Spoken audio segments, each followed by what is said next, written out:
এখন প্রশ্নের উত্তর দেওয়া হচ্ছে, বোঝার চেষ্টা করুন। কোরবানির সম্পর্কে যে হাদিস বলা হয় যে কোরবানির চুলে চুলে প্রত্যেক পশমে পশমে সওয়াব নেই, শুনবেন না শেষ করবো?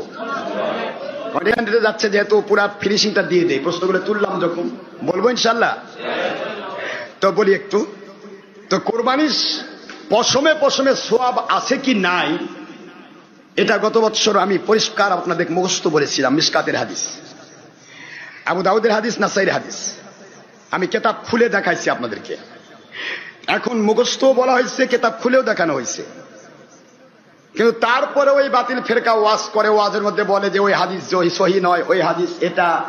আর হাদিস জাল বলা যাবে না, এটা মুখস্থ রাখবেন। যদি কেউ বলে হাদিস জাল, কারণ হাদিসের ব্যাখ্যা হচ্ছে, হাদিসের সংজ্ঞা হচ্ছে, যে ব্যক্তি বলবে হাদিস জাল তাকে আপনি জিজ্ঞাসা করবেন হাদিসের সংজ্ঞা দেন, হোয়াট ডেফিনেশন অফ হাদিস, মা তারিফ ফিল হাদিস, হাদিসের সংজ্ঞা কি? হাদিসের সংজ্ঞা সে দিতে বাধ্য হবে। আল হাদিসু মা ইয়াদিফু কওলিন নবী সাল্লাল্লাহু আলাইহি ওয়াসাল্লাম আও ফিলিহি আও তাকরিরিহি। হাদিস তাকেই বলা হয় যেটা আমার নবীজির কথা, নবীজির আমল, অথবা নবীজি পাক সাল্লাল্লাহু আলাইহি ওয়াসাল্লামের সামনে কোনো আমল করেছে সাহাবী, নবীজির মৌন সম্মতি, তাকরীর। যারা বলুন সুবহানাল্লাহ, এটাকে কি বলা হয়? এখন হুজুরের কথা হাদিস, হুজুরের আমল হাদিস, হুজুরের মৌন সম্মতি হাদিস, এই তিনটা হাদিসের সংজ্ঞা। কেউ যদি বলে হাদিসটি জাল, তাহলে নবীর কথা জাল, নাউজুবিল্লাহ পড়বেন না? নবীর আমল জাল, নবীর তাকরীর জাল, নাউজুবিল্লাহ পড়ুন, তার ঈমান নষ্ট হবে। সে বলতে পারে এটা হাদিস নয়, এটা হাদিস নয়, এটা নবীর কথা নয়, এটা নবীর আমল নয়, এ কথা সে বলতে পারে। হাদিসকে যদি বলে হাদিসই জাল, তাহলে সে নিজেই জাল। এ কথা মনে থাকবে তো? মাশাআল্লাহ। আর জাল হাদিস, সহিহ হাদিস, এই ব্যাখ্যাগুলো আমার নবী দেননি। এই ব্যাখ্যাগুলি দিয়েছে ইমামগণ। কারা দিয়েছেন? ইমাম আজম রহমতুল্লাহ আলাইহি, ইমাম আহমদ বিন হাম্বল, ইমাম শাফিঈ, ইমাম মালিক, ইমাম মুহাম্মদ ইবনে ইসমাইল হোসেন বুখারী, ইমাম তিরমিজি, ইমাম মুসলিম, ইমাম আবু দাউদ, ইমাম নাসাই, যত ইমামগণ, ইমাম ইবনে হিব্বান, ইমাম হাকিম, ইমাম আপনার বাইহাকি, সব ইমাম, সব কি? এখন যারা এই হাদিস সহিহ জয়ীফ নিয়ে টানাটানি করে, তারা আবার বলে কোন ইমাম মানা যাবে না। মুশকিল হয়ে গেল, ঠ্যাং খোঁড়া হয়ে গেল, পা খোঁড়া হয়ে গেল, ইমামই মানা যাবে না, তো ইমামের সংজ্ঞা মানবেন কেমনে? কথা বোঝেন? আপনার কথা বুঝতেছেন না, একটু বোঝার চেষ্টা করবেন। তো ইমামগণ এগুলি দিয়েছেন।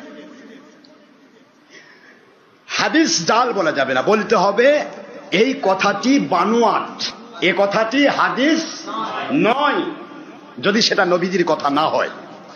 আর যদি নবীর কথা হয়ে থাকে, যদি কেউ বলে এটা বানোয়াট, নবীর কথা নয়, সে সঙ্গে সঙ্গে কাফের হবে। কি হবে তোরা বলুন? আসেন, আমাদের শুনুন মুন্সি ভাইজান এবং সকল ওয়াহাবি খারেজিদের বলছি, যারা আপনারা বলে থাকেন, ফতোয়া দিয়ে থাকেন যে কোরবানির পশমে পশমে সওয়াব নেই, কয়টা দিকে আমি কথা বলবো? এ তো অসংখ্য কথা আছে, কোরবানি উপলক্ষে এই বিষয়, যার কারণে কোরবানি নিয়ে কথা বলছি। যারা বলছেন কোরবানির পশমে পশমে সওয়াব নেই, এই সওয়াব আছে, এটা জাল হাদিস, এটা হাদিস নয়, নাউজুবিল্লাহ জোরে কর।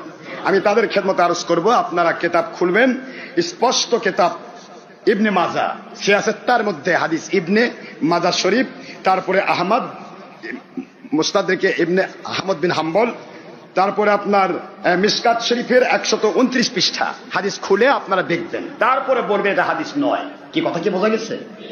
عن زيد بن أرقم رضي الله تعالى عنه قال قال رسول الله صلى الله عليه وسلم قال أصحاب رسول الله صلى الله عليه وسلم يا رسول الله يا حبيب الله صلى الله عليه وسلم ما هذه الأضاحي ما هذه الأضاحي قال سنة أبيكم إبراهيم عليه الصلاة والسلام قالوا فما لنا فيها يا رسول الله يا حبيب الله صلى الله عليه وسلم قال بكل شارة حسنة قالوا فالسوف يا رسول الله صلى الله সাল্লাল্লাহু আলাইহি ওয়াসাল্লাম ক্বালা বিকুল্লি শারাতিন মিনাস সুফি হাসানা। জোরে বলুন সুবহানাল্লাহ।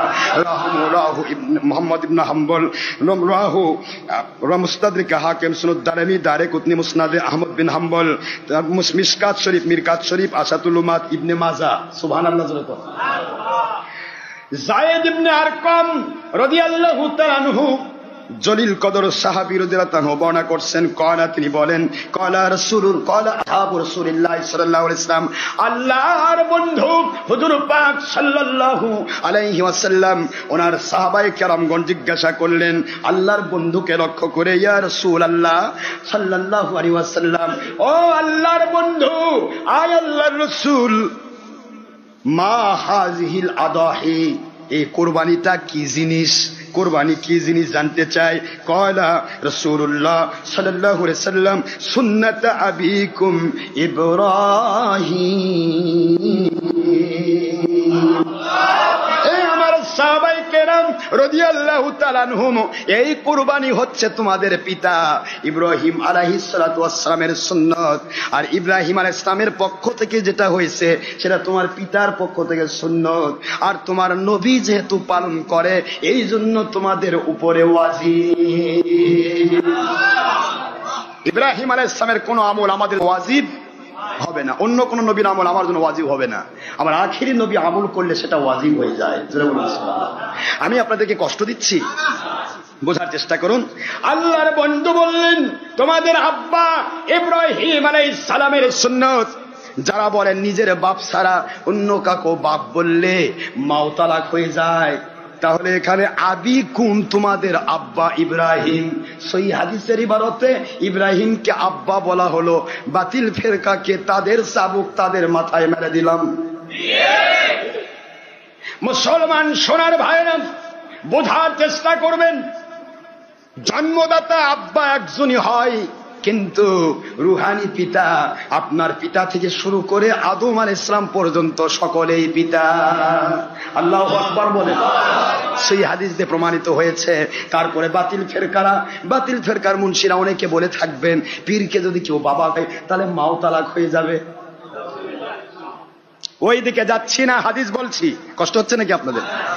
আল্লাহর বন্ধুকে বলা হলো, ও আল্লাহর হাবিব, কালু ফামা লানা ফিহা ইয়া রাসূলুল্লাহ, ইয়া হাবিবাল্লাহ সাল্লাল্লাহু আলাইহি ওয়াসাল্লাম, ও আল্লাহর বন্ধু, আল্লাহর রাসূল, কুরবানি তো ইব্রাহিম আলাইহিস সালামের সুন্নত হলো, আপনার পক্ষ থেকে ওয়াজিব হলো, ঠিক আছে, কিন্তু এর মধ্যে ফজিলত কি, এর মধ্যে কি পাওয়া যাবে?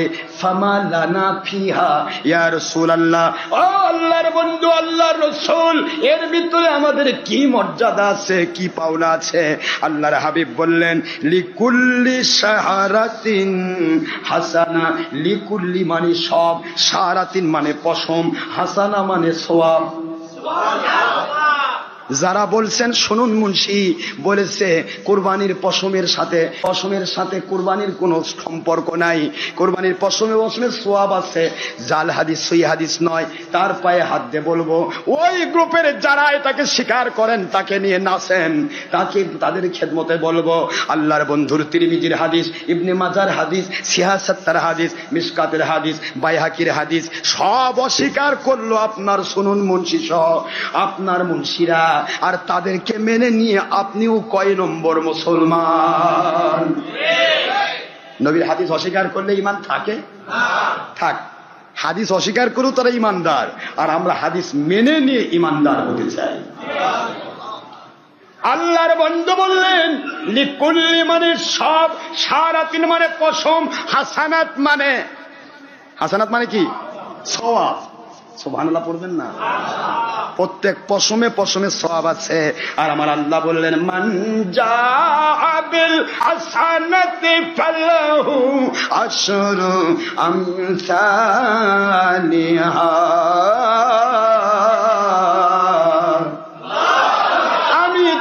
বলে দিলাম, আমার আখেরি নবীর মহব্বতে আমার নবীর উম্মতেরা যে আমল করবে, প্রত্যেকটা নেক, প্রত্যেকটা হাসানাত, প্রত্যেকটা সওয়াব আমি আল্লাহ দিব 10 গুণ। জোরে বলুন সুবহানাল্লাহ।